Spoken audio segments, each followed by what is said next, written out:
Hi guys! Welcome to my vlog, Jen TV Vlog po. Ngayon po meron po akong message or mensahe. May ginawa po akong mensahe. Sinulat ko po ito para mai-discuss ko po sa inyo ng maayos. Ito po ay para sa mga taong, mga kamag-anak nating may pera o mayaman. Hindi ko po sinabing masama ang may pera o mayaman ka na tao. Ito po ay may aral po. Dahil hindi naman po lahat ng mayayaman nating kamag-anak talagang tumutulong sa atin. Talagang nalalapitan natin. Talagang mabait sila tumulong sa akin. Hindi po. Kaya ito hindi ko na po patatagalin. Babasahin ko na po ang aking message para sa inyo. May maaral po kayong mapupulot dito. Ang message ko na ito ay para sa mga kamag-anak na mayayaman o nakakaangat na sa buhay. Sa buhay ng tao, palagi ito nangyayari. May mga kamag-anak tayo na iilan na mga mayayaman na o may pera na sa atin. Pantay ang tingin ng Diyos sa atin. Pero bakit? Parang iba pagdating sa mata ng tao o kamag-anak natin na nakakaangat na sa buhay. Kapag tayo lalapit o hihingi ng tulong sa kanila, lalo na kapag pera, malimit ang sagot sa atin, wala silang pera. Pero kapag kapwa niya may pera o nakakaangat sa buhay, mapapaisip ka, bakit ang dali-dali niya ito mapapahiram? Bakit walang isang salita ang taong may pera na yun? Samantala yun may pera na. Ikaw na walang-wala, hindi ka kaya pahiramin, pero sarili mo pang kamag-anak. Walang isang salita, papasukin niya ito sa kanyang bahay, paghainan niya pa ng pagkain or di kaya tatanungin, anong gusto mong kainin para mapaghain kita? Yung tipong pinahiram na niya ng pera, pero pinaghain pa niya yun. Pero, ikaw na sarili niyang kadugo, kahit isang basong tubig, o kahit isang talsik ng tubig, hindi niya kayang maalok. Nagmamadali pa siya. Tipong ayaw kanyang kausapin. Tipong busy-busy siya. Tipong wala siyang ganang kausapin ka. Sobrang sakit po nito. Hindi naman po kasalanan ng kamag-anak natin. Mahihirap na naging mahirap sila. Pero sana, matrato natin sila ng ayos. Sana kung hindi man natin sila mapahiram ng pera, sana maging maayos ang trato natin sa kanila. Sana wag po tayo maging madamot sa pagmamahal sa ating mga kamag-anak. Lalo na kung ang suot mo ay gusgusin lang, sobrang sakit nito.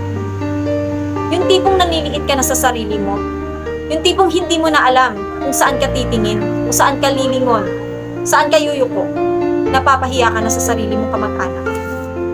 Pagdating sa handaan, ito ang pinakamasakit. Kung masakit na hindi ka pinahiram ng pera, ito ang masakit.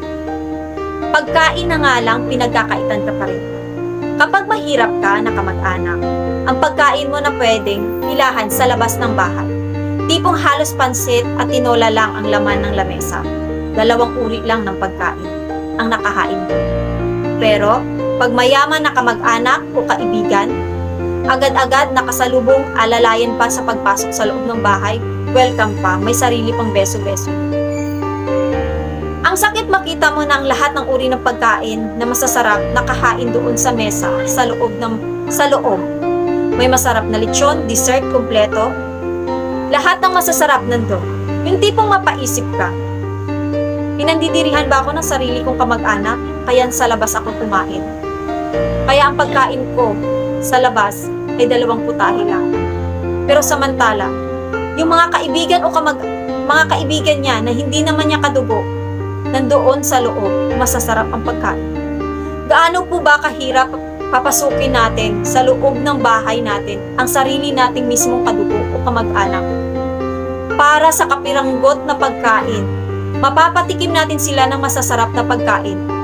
Yung tipong ikakasaya mo dahil sa'yo nakatikim sila ng masasarap na pagkain. Pero minsan po sobrang sakit nito. Dahil pinipili po ng iba nating kamag-anak na mga mayayaman kung sino lang ang pwede nilang tratuhin ng maayos. Hindi naman po nila kasalanan kung bakit sila naghihirap. Alam niyo po, yung pakiramdam na excited sila pumunta sa kamag-anak nilang mayaman dahil kakain sila ng masasarap na pagkain. Pero pagdating doon, napapahiya po sila sa sarili nilang kamag-anak. Doon ka pa kakainin sa labas. Hindi ka bilong doon sa loob ng bahay niya. Kasi pang mayaman lang yun. Kasi sa may pera lang yun. Sana po, May pera o wala, isang lamesa lang po ang pagkakainan natin. Pantay-pantay sana. Sana sa pagkain na yun, wag natin silang pagdamutan. Dahil minsan lang po sa buhay nila, maging excited sila na pumuntas, dalawin ka. Dalawin ka na mismong kaibigan, kamag-anak niya na may pera. Dahil pinagmamalaki ka niya. Pero samantala ikaw, kinakahiya mo sila. Ang sakit po nun. Sobrang sakit. Kung ang Diyos, pantay ang tingin sa atin, pero bakit tayong mga tao, hindi pantay minsan ang tingin natin, lalo na sa mga kamag-anak natin. Hindi naman po nila kasalanan na maging mahirap sila. Napakapalad pa nga ng taong, ng mga kamag-anak na naging swerte sa buhay. Hindi nila nadadanasan yung walang malaman ng sikmura yung walang laman ng sikmura.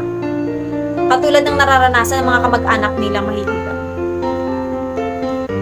Bakit napakahirap papasukin ng mga kamag-anak natin sa ating mga puso? Lalo na kung hikawas na ito sa buhay. Iisang dugo ang nagdadaloy sa mga katawan, pero magkaibang pagmamahal ang binibigay. Sa mata ng Diyos, iisa lang ang tingin sa atin.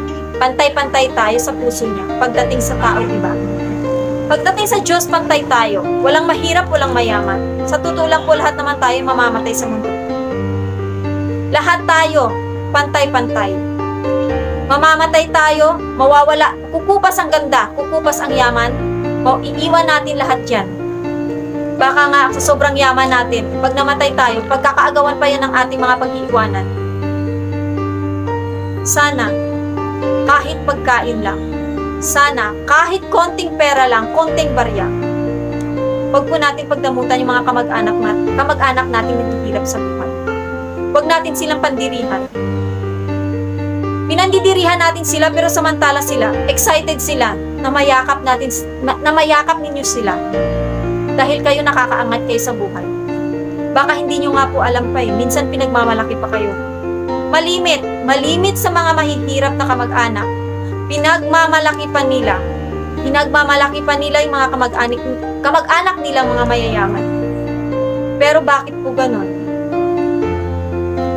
Ang ibang mga kamag-anak nating mayayaman, hindi tayo kayang ipagmalaki. Dahil ba mahirap lang tayo? Kasalanan po ba na maging mahirap? Tanong ko lang po sa mga kamag-anak na may pera na hindi ko naman nila lahat. Kasi hindi naman lahat ng mga mayayaman ng mga kamag-anak natin matapobre. Hindi naman lahat ng mga kamag-anak natin masama ang ugali. Marami din naman tayong kamag-anak na down to earth. Lumilingon talaga sila sa pinanggalingan nila. Lumilingon talaga sila sa mga kamag-anak nilang mahihirap. Tumutulong talaga sila. Hindi naman po lahat ng mga kamag-anak nating mayayaman ay talagang masama ang ugali. Or masasabi ko, hindi naman masama ang ugali. Wala lang talaga silang pakialam. Ito ang tanong ko para sa mga mayayaman nating mga kamag-anak. Or sa mga mayayaman na mga kamag-anak. Ganun po ba kahirap papasukin o tanggapin ang mga kamag-anak natin sa ating mga kamag-anak nating mga mahihirap sa ating puso? Kailangan po ba maging mayaman din sila para tanggapin natin sila sa ating mga puso?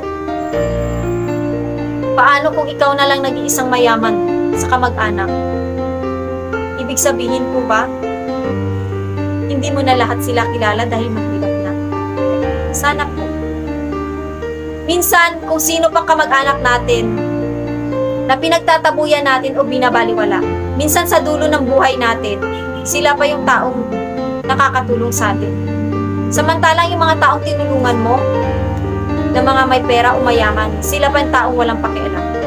Sana po, huwag natin basihan ang pera. Basihan natin ang puso ng ating ibang kamag-anak na mahihirap. Marami tayong kamag-anak na mahihirap na gusto manlimos ng pagmamahal natin. Sana mapapansin po natin.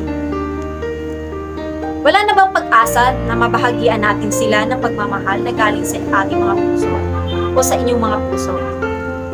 Siguro din nila kasalanan kung bakit naging mahirap sila. Pilit naman sila nagsisikap sa buhay pero di talaga sila pinalad. Lahat po tayo hiram lang ang buhay. Sana sa bawat paghiram natin ng ating buhay na ito, magamit natin ito sa tama.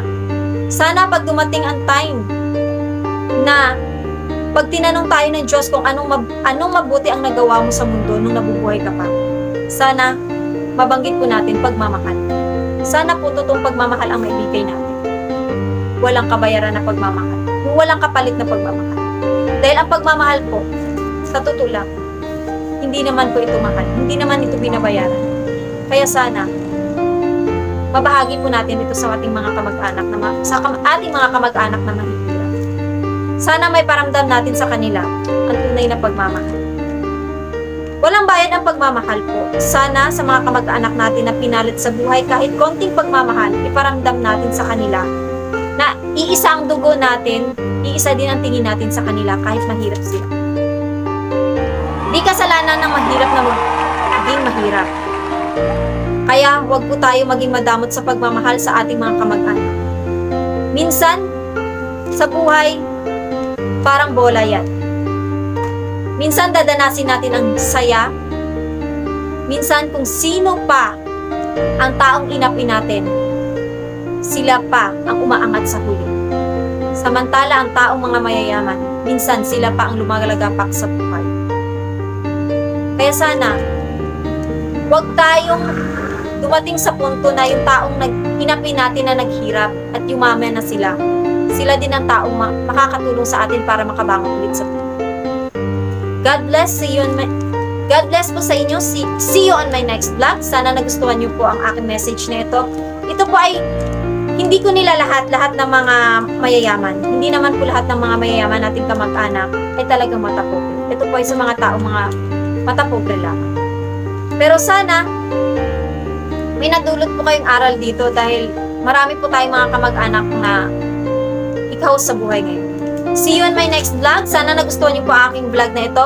Don't forget to subscribe my YouTube channel, Jen TV. Sana nasa mabuti po kayong kalagayan. Mag-iingat po kayo lagi.